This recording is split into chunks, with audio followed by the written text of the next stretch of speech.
So today I'm finally going to review the GoPro Hero 9 Black.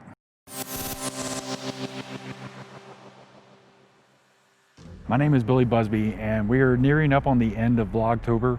And if you don't know what Vlogtober is, it was an idea that every day during the month of October I would produce a video, a movie, a short film, a review. I would post something every day this month, right, to improve my production skills. And all of those videos except for 3, maybe only 2, I've used the GoPro Hero 9. So I'm just now like comfortable giving my thoughts on the camera. And there's plenty of good reviews out there for the camera already, but where I think mine is going to be different, it's like the difference between somebody having like a one-night stand with another person versus living and being married to that other person, right? Because I've committed to this system and I'm using this system. This has been like my primary camera for this entire month, right? I would say 90% of what I've done this month has been with this GoPro Hero 9. So I'm not going to touch on a lot of the technical issues and aspects of the camera. There's plenty of quality technical reviews out there for the camera. I want to talk about the functionality and the reality of using it here in late October since the last update. So I'm going to go through some pros and cons, and I want to answer that question, or at least provide my answer to that question of, is this the ultimate vlogging camera? On paper, the Hero 9 Black with the media mod is like the ultimate vlogging setup, right? You've got the front facing screen so you can see your shot, make sure you're in the frame. You got these wide angles so you know it's capturing pretty much anything you want to show. The stabilization is off the charts. And with the media mod, you got a front facing shotgun mic, and you got the capability to plug in a lavalier mic, which is a huge selling point, right? If it works. Get to that in a minute. Let's get to the pros. Number 1 is small and easily packable. It's not obtrusive and it doesn't draw as much attention as a bigger camera. You can probably take it inside places with you without much fuss. Plus, you can put it in cool places to get creative shots. So I know there's a lot of places you cannot take a camera that has a removable lens inside of, right? Like I live in San Antonio. I know that's one of the rules for the rodeo here, is if your camera has a removable lens, you can't bring it in without a permit. So with the GoPro, you can kind of get around that and you can take it inside. You may not want to, but you could take it inside. So pro number 2, it's tough and it's versatile and it's waterproof, right? So you could drop this camera, you can take it in the water, you can do things with it, and you don't have to worry that you broke the camera due to use, generally speaking. Number 3, it's got the GoPro mounts built in underneath. It's been there for a few generations now, but it's still a genius move. Number 4, it's cheap, right? For 400 bucks, and I'm kind of giving away my overall opinion on the camera right now, but for 400 bucks shipped from GoPro, which you can obviously get better deals on it through other websites and promotions and Black Fridays and things like that, you're getting a lot of camera for that price. You're getting a lot in that package. So number 5, the stabilization is truly amazing, right? Some of these video clips was me out with some soldiers and we were trying to trip up the stabilization and throw it off, and it's like almost too good because like the video doesn't show how rough that terrain was. Like it's too smooth. That terrain was crazy rough and we were trying to trip it up. So number 6 is that front facing screen, man. Just the fact that you can now see your shot, frame up your shot, check and make sure you're not doing anything crazy is like just a huge advantage. It is distracting sometimes. You'll see a lot of people that are using the GoPro, like they're looking at the screen, but it's still a huge advantage. Like if you can get around that and focus on the lens, you're doing really good. For number 7, you may agree or disagree with me, but I think that GoPro app is a huge pro. That app, from what it was just a year or 2 ago to what it is now, is just light years better than what it was. Whoever is working on the mobile side for GoPro has like just been doing an excellent job. So this is where like the journalism idea comes in, right? If you're producing something on a mobile device, phone or tablet, and you're going to be uploading it to any of these social media outlets, like having that workflow and that app do what it does is amazing. You don't need any wires or anything like that. You can literally just hook the camera up to the app, see your files, get those files off, get the files you want off, download them to your phone or whatever device, and start working with them, right? You can even do some minor color correcting in there. Like it's a super useful feature. So the last pro I have Number 8, it's not the time warp. I know a lot of people love the time warp and the time lapse feature. It's the night lapse. Considering how bad this camera is in low light, the fact that it can produce night lapses like that is just, it blows my mind, right? Because I know how bad this camera can be in low light.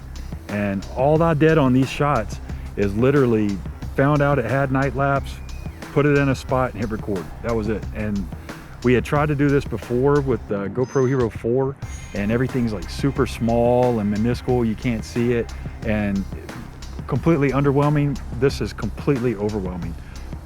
It's amazing. So with the pros out of the way, let's talk about the cons, and there are many. So number 1, that touchscreen is terrible. It's not just terrible, it's terrible. And I know that sounds funny, but it, like, the stuff that you want it to react to, it doesn't. And when you're like trying to get your shot right, the stuff you don't want it to do, it does. And even then when you're looking at the back of it and you're like trying to get the lenses to change, it won't recognize them. And then you'll do something else and the lens will change. It's terrible. I don't know if the lens or if the glass is old tech or if it's a software issue or what. I have a GoPro Max, and I want to say that my GoPro Max had a similar problem when I was first using it. And now, especially when you're using the Max and the 9 at the same time, it's like night and day. The Max's screen is so good and it's so responsive, and this is just not. And this is after the update. I know they just updated it. It's better than what it was. It really is. It's not great. It never has been great. I think it's too big for the body of the camera. So I don't know. It's really not good. Number 2 is a known issue. GoPro has never had great audio. We know GoPro's never had good audio. It's been a disadvantage of theirs for a long time. That was why this thing was created, right? Number 2 is going to bleed into number 3. So this solves the GoPro audio problem, right?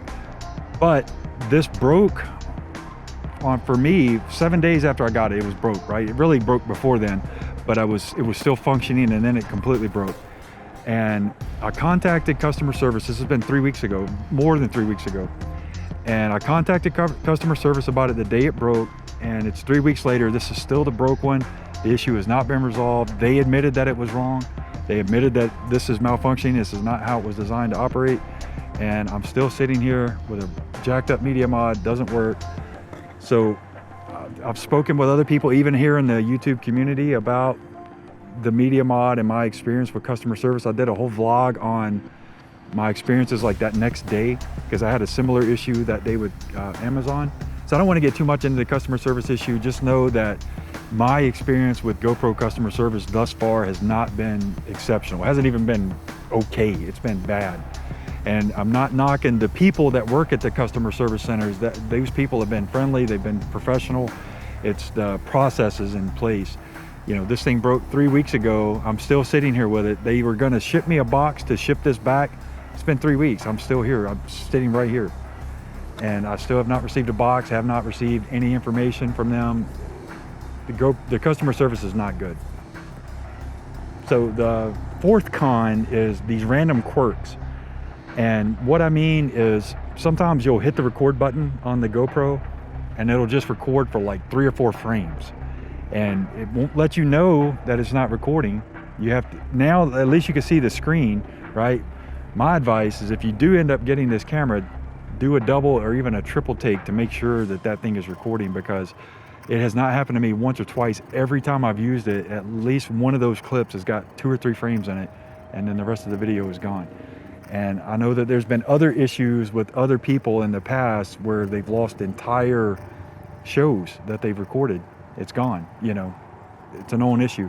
Since the update that just came out last week, I noticed that the screen started flickering, and it doesn't do it all the time, and it doesn't come through in the video, but it still is there, and it's super annoying when you're trying to set your shot up and you get this flickering. And imagine if it did come through in the video and you didn't realize until you got back to go edit that you just lost your whole show because it was flickering the whole time. And that's just since the update. It never did that before. Could have been user error. I agree 100%. It could have been just overheated, whatever. It's not doing it today. I haven't noticed it much this week since then, but it did do it over the weekend. So the most aggravating quirk for me has been since the update, I have not been able to get this thing to connect to the computer like it used to.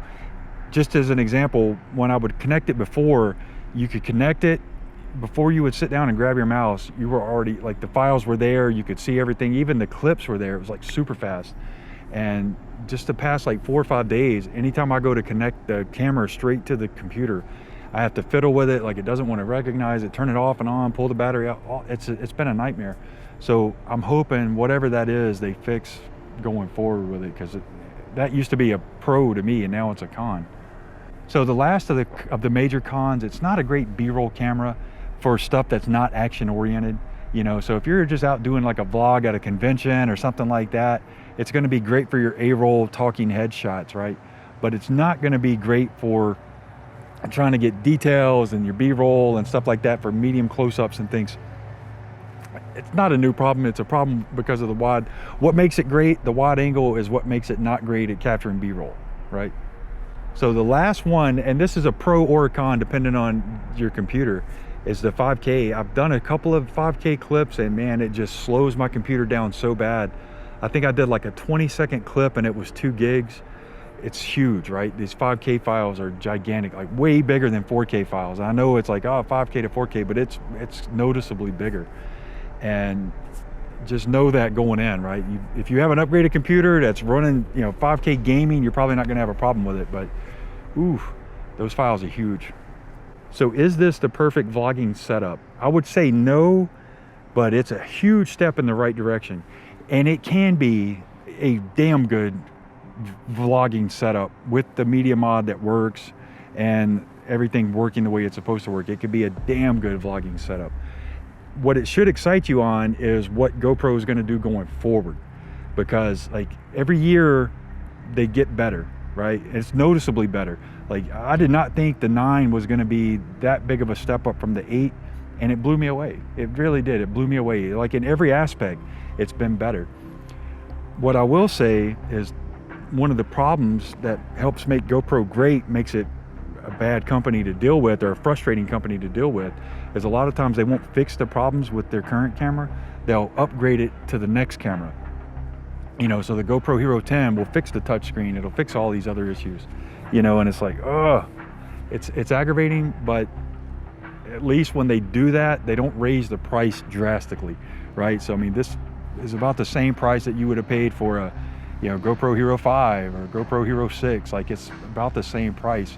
And it's exciting to see what GoPro is going to do in the future, because I think that they could potentially be the ultimate vlogging setup and the ultimate action cam, right? I think that they could, it's feasible that they could get there, as long as they get their reliability fixed, and as long as they fix a lot of these quirks and actually support their cameras, man. They're going to have a huge audience when they get all that stuff correct. So journalism, I definitely think that the GoPro Hero 9 Black fits in a journalism's gear bag.